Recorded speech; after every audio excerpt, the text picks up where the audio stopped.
Hi people, let's look at making an outline. An outline is a planning tool and it's part of your research process. I've looked at several topics along the way of research, from guiding questions to keywords to the basics of searching in a database to a specific example of a database, so make sure you subscribe and check out those other videos. Outlines sometimes intimidate people, I think, because either they don't use them very much or they put way too much pressure and they think their outline has to be perfect before they write the paper. That is not the case. It's a plan, and your plan can change. In fact, the best plans improve as you go. This is very much like, instead of just building a house, architects will make a blueprint first. It's usually CAD anymore, but they will make a blueprint before they build the house. And you change the blueprint instead of rebuilding the house. It's easier in the plan. So the topic that I've got here is, I've been working with a guiding question of should people dance socially for health benefits? And I've refined that question a little bit, and I got to my best question. I got most of my research done, not all, but I got most of my research done, and I've got an answer for that. And there it is. My answer to my guiding question is my thesis. Now, it's not the first guiding question that I started with. It's the latest guiding question that I have. Guiding question does not go in the final draft or the speech or the presentation or the meeting. You don't tell people your guiding question. You just use it as a research tool. Since I can answer my guiding question and I know my thesis is my most important sentence, then I'm going to go ahead and write that one sentence in my plan. It's the only sentence in my plan, and I can plan without it, but since I know it, since I can answer, I'm going to go ahead. All right? I think people should dance socially because there are a lot of benefits, although there are some risks, and I need to acknowledge that. As I've been collecting facts, I noticed that they kind of group together. They kind of fall into chunks. At first, I just thought there were benefits, and I didn't really think about what pieces that might be. But as I researched, I found that there are some mental benefits, some emotional benefits, and some physical benefits. Notice that's not the order they're written here. That's the order that I thought of them, because I can arrange the plan in whatever order I want to, and I can just start throwing things down in whatever order I want to because I can arrange it later. Now, when I think about physical benefits, at first I didn't know very many. Like, I dance socially, so I knew there was cardio, but as I started researching, I also found there's science that says it improves balance and posture. There's science that says it improves coordination and flexibility and muscle tone. All right, this is great. All those things group together though, so I'm going to have a section on physical benefits. And then I know more details, so I'm going to put some more details in for my plan. So I'm going to go ahead, since I know some of the physical benefits, that's the next level of organization. I'm going to list some of the physical benefits. And then I'm going to put all the mental benefits together and all the emotional benefits together and so on. The exact order that I started with cardiovascular and balance and posture, I'm always trying to think of what makes sense to the reader, what's going to make sense to the reader. Sometimes there may not be much difference and I'll just list them in the order that I think of, but I always try to ask, is this the best order for the reader? Now, you'll notice that a big section is down the left, 1, 2, 3, 4, etc.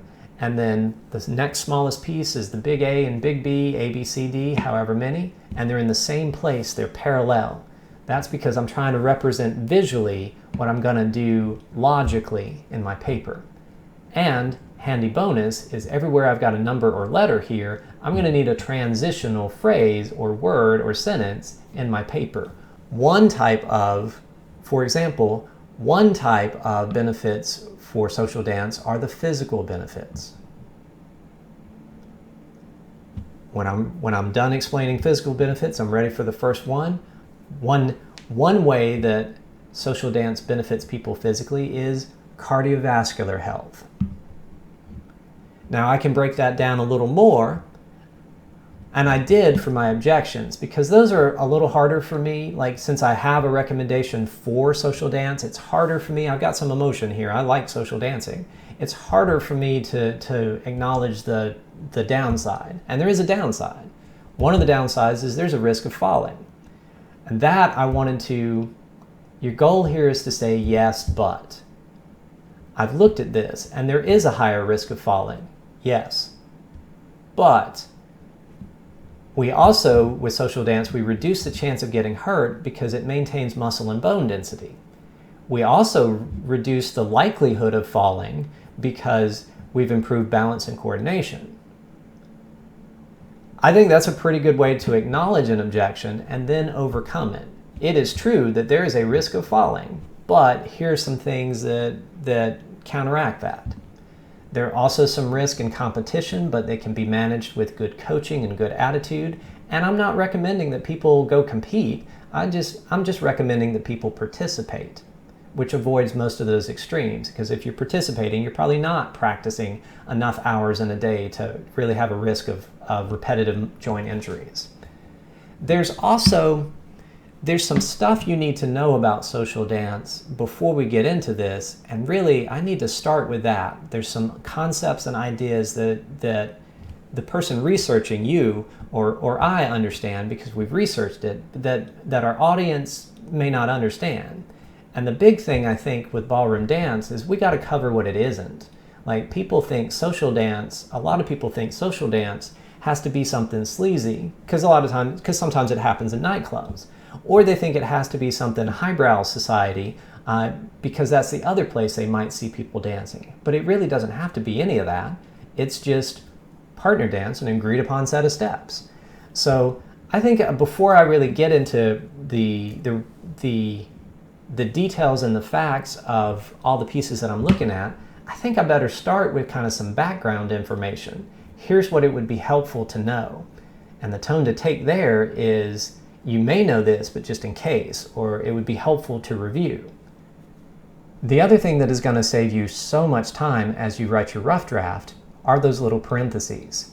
I know I'm going to need to give credit in text, in the paragraph where I'm writing about the fact of that balance, that social dance improves balance and posture. I know I'm going to need to give credit to that source. And I don't want to go find it again in all of my notes. I've just written where that source comes from. And I've written it in the way that I'm going to cite it in text. I'm using MLA format here, and it's going to be parentheses and an author's last name. I can include page numbers if there are page numbers, but I've noted the source in my outline so that when I turn it into a draft, I know what the source is again. And the information I got in the parentheses might be enough, or it at least tells me what source to go look at if I need to know more. Like if I don't remember all the details, all the facts, all the figures, then at least I know to go look at Burton, whatever source that is. That's an author's last name. Now this one thing, it didn't take me much more time to plan as I was looking at all of my notes anyway to make my outline. Like I just went ahead and noted the sources here, and that'll make it so much easier as I write my rough draft. If I make my outline really detailed, I can basically turn all of these things into sentences and I have a rough draft. If I make my outline only kind of detailed, I at least know where to go look to find my facts and figures and statistics. It's still a lot easier. Now I can move stuff around, I can keep changing things, I can keep adding stuff. In fact, when I wrote this outline, I realized there's a little research I haven't done yet. There's a gap. I remember reading something about how social dance can be a treatment for social anxiety, but one source just kind of mentioned it a little and didn't really go into much depth, and I feel like I need more there. So instead of a parentheses and a source, I've got a bracket and oh hey, I need more evidence. This is telling me what I still need to do a little research on, which is not bad to find out in the planning stage because that's easier than finding it out in the rough draft. An outline is just a plan for your draft. If you make your outline pretty detailed, then it's very smooth and easy to make your rough draft because you just take ideas from your outline and turn them into sentences. If you make more of a sketch, if your outline is less detailed, there's still more work to do for the rough draft, but you've got a lot of good pointers. You know where to begin. And the great thing about an outline is that it adapts as you go. You make a plan now, and then you improve your plan, and then you can look at everything on one page usually. You can look at everything on one page and go, wait a minute, maybe I should put emotional benefits before mental benefits. Or wait, should I cover the objections before I look at the benefits? Like you can ask those questions easily from your outline, and you can figure out those answers looking at all the information right here on the outline, and then it's easy to just move things around in the outline. So this video on outline is part of a bigger set on research, especially academic research and academic essays. To check out the other videos, make sure you subscribe, and thanks for watching.